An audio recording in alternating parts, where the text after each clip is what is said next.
It is probably one of the most effective forms of marketing. Your own customers tell other people, you should be buying this. You should spend money over here. So Matt, it's been another week here. We're ready for more marketing with Matt, and you've been teaching some really cool stuff about JVs and talking about what's working now in the space of marketing. I think you've given some pretty epic gives and presentations recently. It's interesting because if you're listening to this later, I think it's good to timestamp this. We're talking like summer of 2023. That's when this conversation is happening. And so what's going on in the world? There's recession, right? Has been kind of like this push over there, inflation.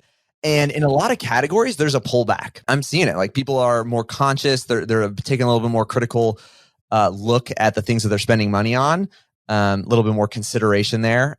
It'll be, we'll see what it like balances out to. But I think there's been a lot of fear pressure built up over probably about the last year. People are watching and seeing what's happening with real estate, rates and all that sort of stuff. There's maybe always going to be stuff going on in the news that just continues to promote fear. But I feel like we've sensed a little bit more of this. More folks saying, I'm taking a little bit more of a critical look at what am I spending money on, which is fine and appropriate at all times of life, but there's going to get an uptick of that. And so from a marketing perspective, what can you be doing right now that's really effective that works in spite of that, or maybe in alignment with that, is this idea of strategic partnerships, referrals, joint ventures. And if you ask the average business, most of them will say, some of them even with a sense of pride, that I'm a referral-based business. That's how I get customers, is referrals. Tyler, you had a gym at one point. Were you guys really aggressive, or was it more referral-based? It was almost exclusively referral-based, and definitely missed out on having a more balanced marketing plan by not having a marketing plan. But yeah, definitely, yeah. It's acceptable. It's not a bad thing. No, it can work, and especially if you have some energy into it, it can work great. But if hope isn't really a strategy, right? Just hoping people refer either. So it's accidentally effective, but it is a timeless way to get new customers. I guess you do the hard work of being good enough that your own customers would tell other people about you. I like to put that in people's minds when it comes to strategic partnerships, because in one sense, it is probably one of the most effective forms of marketing. Your own customers tell other people, you should be buying this. You should spend money over here. And for businesses that aren't actually intentional or aggressive when it comes to marketing, that can happen as an effect of just being good. And just being coincidentally in a space where your customers will just kind of become evangelical for you. But so there's a spectrum of intentionality. It is effective, but the more intentional you can be in making sure that actually happens, the more control you'll have in your actual business growth. You won't just say, I'm a referral-based business, and for some reason I'm struggling right now, and I have no tools in my tool belt to actually help my business grow. And so that's what strategic partnerships or joint ventures or affiliates can do. It's the same effect, just on a different scale. And so when we think of it in terms of the energy to get one person to know about you, become a customer, it's a person-to-person arrangement, right? I could run an ad or whatever. I could nurture that relationship. I could, help them to understand the value that we provide, and they make a decision: do they want to buy from us or not? When you think about JVs, affiliates, strategic partners, it is amplified referrals. It's considering who has the attention of an audience of my prospective customers. And I put it in this frame of reference, that the majority of your total addressable market, this is TAM, and that means the majority of the people who could possibly buy from you. This is your total addressable market, not the world, but literally the people who could become your customers. The majority of your total addressable market does not even know you exist, which should kind of hit you a little bit. Even if you're a local business, I would venture out there that the majority of your total addressable market does not even know that you exist. And when you think about it in those terms, you're not being judged for whether you're good or not then. You're not being judged at all. They're not even considering you. And so doing things like this, intentional strategic partnerships or JVs, at the very least, will help you to become a contender, will actually guarantee that more people know you exist. And I would say warm them up closer to kind of like what a referral does, where you don't, if I'm Googling something or if I get hit with an ad, I'm going to almost have those like the filter. This is an ad. I don't know if they're good. Like you're a little bit hesitant. If someone recommends something to you, it's already in a different category. And that's what this kind of allows you to do. Tyler, I mean, you've been at present, you've heard me, this last couple of days you've been there. What about this maybe stood out to you when I was kind of like just introducing this concept of? A lot of people are really intimidated by it. If they haven't been doing joint ventures or strategic partnerships, they're intimidated about how to get started. And I loved what you talked about with buckets. Like just find someone that's in a similar, that serves the same people as you do, but in a different niche. And so maybe explain that a little bit, because I think that's a really powerful way of like, go find a couple of people like this and just start having conversations with them. My call to action was find 1 to 5 folks, but the stumbling block is you're like, who? Like, this sounds great, Matt. Who do I find? And for some reason, a lot of folks, their default is they'll come up with competitors.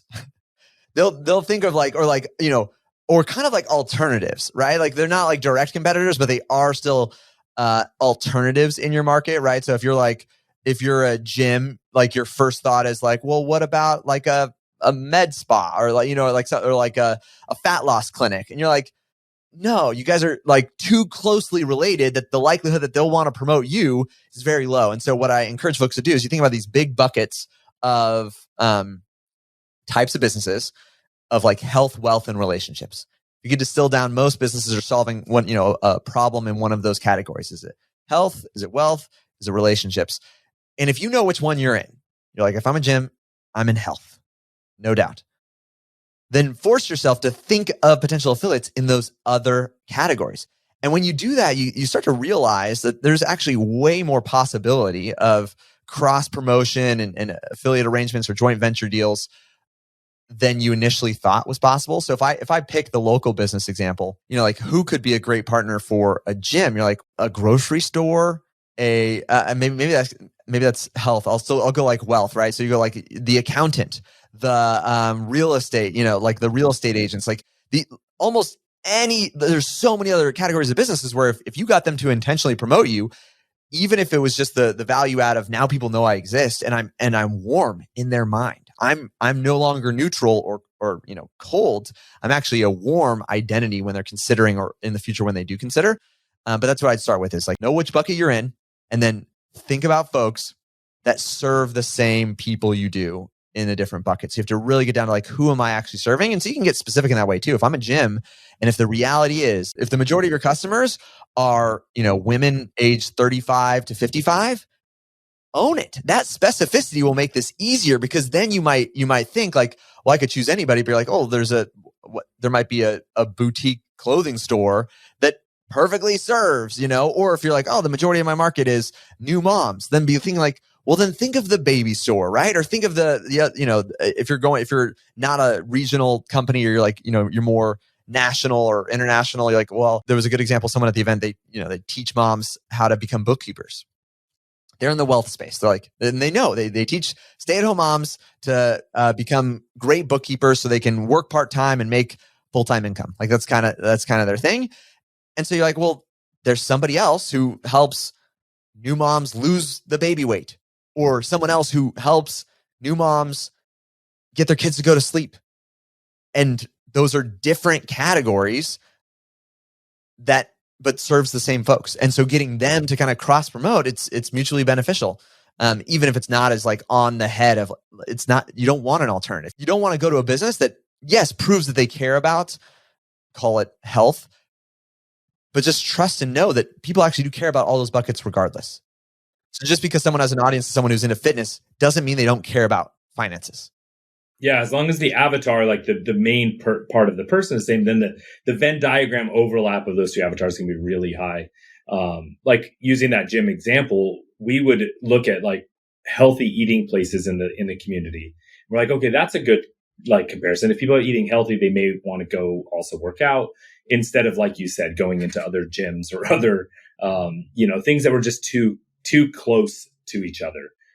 From a competitive standpoint. And I think one thing that's happened a lot in the world over the past 10 or 15 years is that as more and more businesses have gotten smarter with digital, have done things like it is more competitive to get and earn referrals.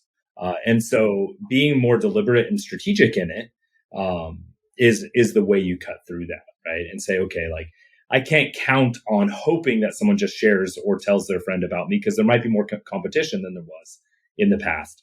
But yeah, getting that sort of strategic play is really big. What are you seeing some common stumbling blocks of people who are wanting to do JV? Where do they stumble? Well, so I think it's kind of in order. They don't know who to reach out to. Most folks get stopped there. If I said, who's 5 potential JVs? They'd be like, they don't even have a list. I'd be like, write that down. Actually sit down, write down 1 to 5, whatever it is. The next step where people fail is they're bad at dating. They're just bad, right? And so I think we get in our minds about this, and we've talked about this on the show before, this idea of like good marketing considers the person. Like it is, marketing is connecting people with other people who have a good or service. I realize, what should I say? A product or service. When I say good, I'm thinking of like good, like product. And I realize when I say that phrase, sometimes people think I'm saying like a gooder, like a misspeaking of better. They have a product or a service. It's people connecting other people with a product or a service that could help them in their life. So you got to think of it on that person level. And so the first thing that I say is, before you ask them to promote your business, they need to like you. You need to find a way to get them to like you before you've asked them for anything.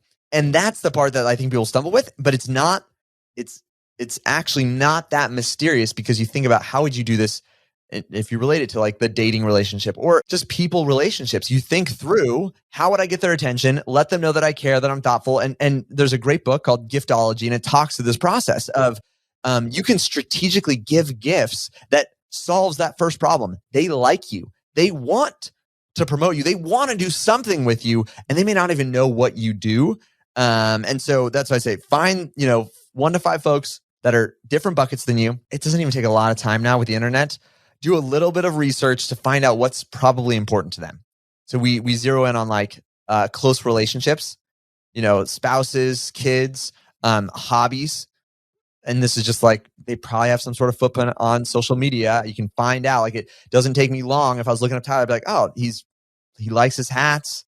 He likes Los Angeles sports teams. You'd be like, oh, and you could distill down, be like, I know which sports teams, he would actually enjoy tickets to, or whatever it might be in that sort of category there. And, I know he's got kids at these ages. I can see the hobbies they share together. They've done things together. And so you start to combine these meaningful things for this potential referral partner, but they're meaningful for them just as a person. And you can kind of construct ideas or brainstorm gifts that will get them to like you very quickly. And it has nothing to do with business. You do not need to like relate. Like, that's what people fail with. And on that step 2 is they will send a gift that's like, a high five. No, it's worse. It's like, I sent you like a sample of my product.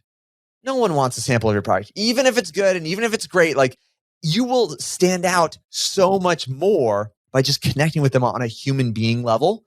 They will like you more on that level than being like, hey, my product's cool. Because I've had that too. People will like, here's a free trial to my thing. And you're like, that's cool, but I'll forget about you.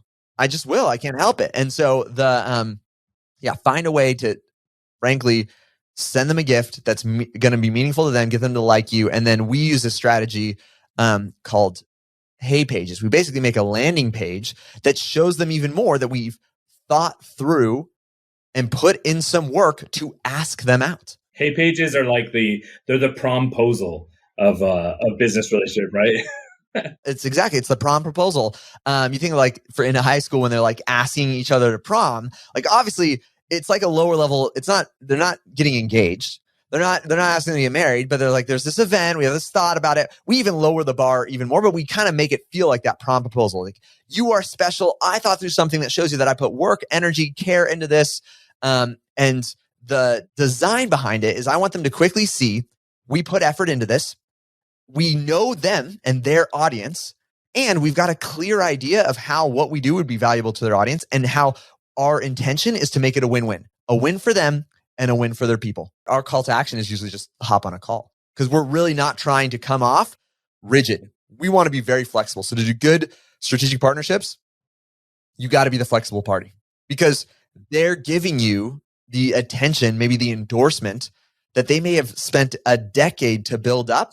And so you want to, demonstrate that you respect that you're going to be very accommodating to whatever they feel comfortable with. And the reality is when you do this, we go over and above, they're actually more inclined then to like go with whatever we suggest, because it feels like we considered them first. And so at every step of it, like I said, if we've sent them a gift first, then we sent them this like personalized landing page that's with them and saying, hey, here's what we're thinking about.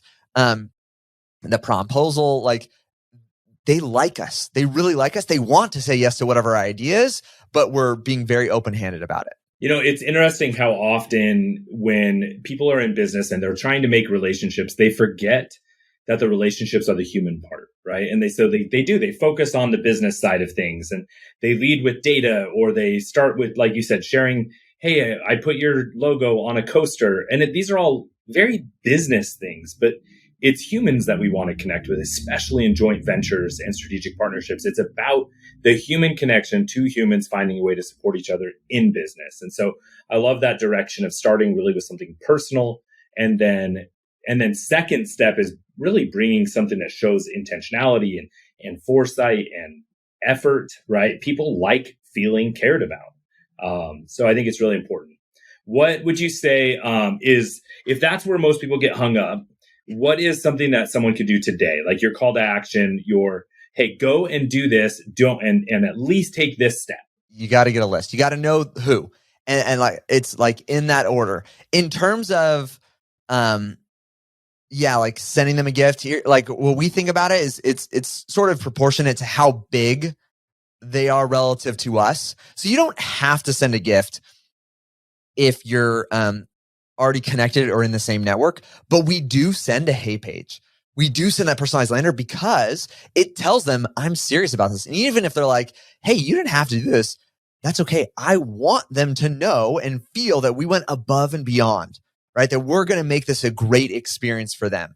Because even, you just know it. Like if you've got a buddy or a friend, you could just say like, hey, what are you doing? Nothing. Okay, let's go to the movies or whatever, versus like, hey, your favorite team's in town. I bought tickets. Let's go. Like, and so even if you're close, just you're more excited about one over the other. You just are. Because there was intentionality there, it's going to feel more important to you. And that's usually the hardest thing about these strategic partnerships is they're growing their own businesses.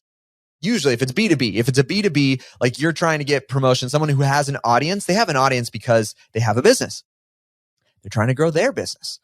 And to get them to prioritize growing our business, it's a hard thing to do. It has to be really attractive. You can't phone it in, because that's where, like, I've seen folks, they got the list, they go and they'll send a DM or they'll send an email. Oh my gosh, I tell folks, do not email this idea. I won't do it. I want to stand out. Email is where spammers go to die. That's what, I'm not going to be another person like with what feels like a form letter email in their inbox pitching them why they should sell my product. So what I will I'll go anywhere else except for email, because I want this to be a standout, unique experience. And so we found like some of these other platforms, like if you find out where, maybe it's where they post, usually is a good indication of like where they're active on. But you just are in a different category. People aren't as active. You like how many emails you receive per day, and then how many Instagram DMs you receive per day, and how many LinkedIn DMs. It's emails probably more than those other channels. And those other channels, you're just more likely to pause and like consider and look at it. But then I'd say like, it doesn't have to be one channel. So we've done it before. We've tried one channel and there was no response. That's fine. Pick another channel. That's just the channel that they don't monitor, or, you weren't connected enough, even if it was a bigger person. But that's where, or it could be that indication. If you try to make that outreach and they don't see it, you probably needed to start with a gift. Yeah. Someone asked me once, what's the best way to get a hold of me? And I just said the best channel is persistence. Because one day it might be LinkedIn, the another day it might be Instagram. You might have caught me on an email day. But and that's how a lot of people are. These are people that are bigger in your space. They're probably busy. So you may have to try a couple places or use a better icebreaker like a gift or something to cut through the noise. Awesome, Matt. Really great tips. I hope that everyone goes out and really looks at how you can apply joint ventures and the concept of getting in front of other people's existing parades. as a way to accelerate your business?